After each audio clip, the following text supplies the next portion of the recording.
ছোট বোনদের অনেকদিন ধরে ট্রিট দিতে চাচ্ছিলাম, তো আজকে সেই সুযোগটা হয়ে গেল। তো ভাবলাম যে লেক ভিউ থেকে ঘুরে আসি। এই একটা জায়গা ছাড়া আমাদের চোখে আর কিছুই পড়ে না, কারণ এরকম আর কোনো প্লেস নাই যেখানে এরকম রাতে লাইটিং ব্যবস্থা আছে। তো সবার মতামত জানতে পেরে আমি বুঝলাম যে সবারই এরকম লেক ভিউ পছন্দ, কারণ এখানে লাইটিং এর ব্যবস্থা, আর তাছাড়া এখানে খাওয়া দাওয়ার প্লেসও আছে, গল্প করার মতো জায়গাও আছে। মাত্র আমরা 3 বোন আর আমার এক খালাতো বোন, মানে আমরা 4 বোনই এসেছি। আর প্রথমে আমরা একটু ঘোরাঘুরি করে নিচ্ছিলাম, একটু আনন্দ ছবি সবকিছুই করে নিচ্ছিলাম। তারপরে আমরা একটু খেতে যাব, কারণ যেহেতু ট্রিট দিতে নিয়ে এসেছি তো খাওয়া দাওয়া তো করতেই হবে। ফুল দেখলেই শুধু ছিটতে মন চায়, জানি হাতে সুন্দর না, তবুও ফুল দেখলেই শুধু মন চায় যে কানে গুজে দিই। তো আমার বোন কিন্তু নিজে নিজে এরকম একটা ফুল ছিঁড়ে আমার কানে গুজে দিয়েছে, আমি কিন্তু একটুও বলিনি দিতে। যাই হোক, মাশাআল্লাহ বলবেন সবাই।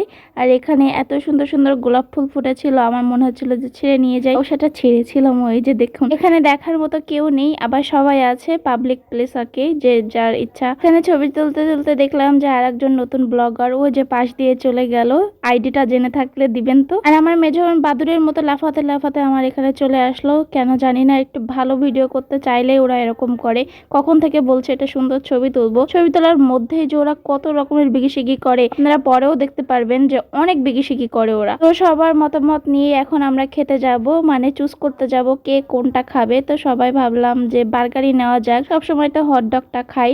আর ওরা চাচ্ছিল পেস্ট্রি নিতে, তো একটা পেস্ট্রি নিলাম, কারণ এখানে পেস্ট্রির দাম অনেক। তো যাই হোক, আবার একটা পার্সেল করে নিয়ে আসতে হবে বাবুর জন্য। তো এখানে 4টা বার্গার আমরা নিয়েছিলাম, আর নিজে থেকে এখান থেকে বার্গার নিয়ে আসতে হয়, কেউ সার্ভ করে দিবে না আর কি। এখানে কোনো জমিদারি ব্যাপার স্যাপার থাকবে না, নিজেদেরকে নিয়ে আসতে হবে আর ফুল পেমেন্ট করে আসতে হবে। তো আমরা এখানে একটু ফটো সেশন করবো বলে সাজিয়ে নিচ্ছিলাম। এই যে 4টা বার্গার একটা পেস্ট্রি, এবার খাওয়া দাওয়া শুরু করতে হবে। এখানে বার্গারটা আমার মোটামুটি ভালো লাগে, এর থেকে বাসায় আমি ভালো বানাতে পারি, তবুও বাইরে এসে আমাদের এটাই খাওয়া লাগবে, তাই না? আবার এখানে বসে বসে আমরা ভাবছিলাম যে একটু যদি ফুচকা পাওয়া যেত, একটু যদি চটপটি খাওয়া যেত। যাই হোক, আমরা প্ল্যান এটাই করছিলাম আর হাসছিলাম যে হ্যাঁ, যাওয়ার পথে যদি দেখতে পাই তাহলে অবশ্যই নেমে আমরা ফুচকা খাবো। এখান থেকে বাবুর জন্য একটা পেস্ট্রি নিয়ে নিলাম, এবার শুধু বাসায় যাওয়ার পালা আর ওকে দেওয়ার পালা। তারপরে ভাবলাম যে বাবুকে যখন রেখে অনেকদিন পর একটু শান্তি মতো বের হয়েছে, একটু বসি গল্প করি। তো একটা কোনায় গিয়ে আমরা বসবো, তার আগে দেখুন আমরা আবার গাছ নেমে আমরা গাছ চুরি করি। এই কাজে সাহায্য করেছিল মেজো বোন। আমি আসলে ভিডিও করতেই কাছে গিয়েছিলাম, কিন্তু ও যেরকম 2-3টে ডাল তুলে ফেলবে, ক্যামেরার পিছনে ঠিক এটাই করে, ওর মুখে ইমোজি মেরে দিতে বলেছে, কারণ ও ক্যামেরার সামনে আসবে না। গাইস, আমরা লেক ভিউ এসে আম চুরি করেছি না, এখন ফাটাই আগে আগে খেয়ে নেয়। ওই জায়গায় আমার ফেসে ইমোজি মারিস।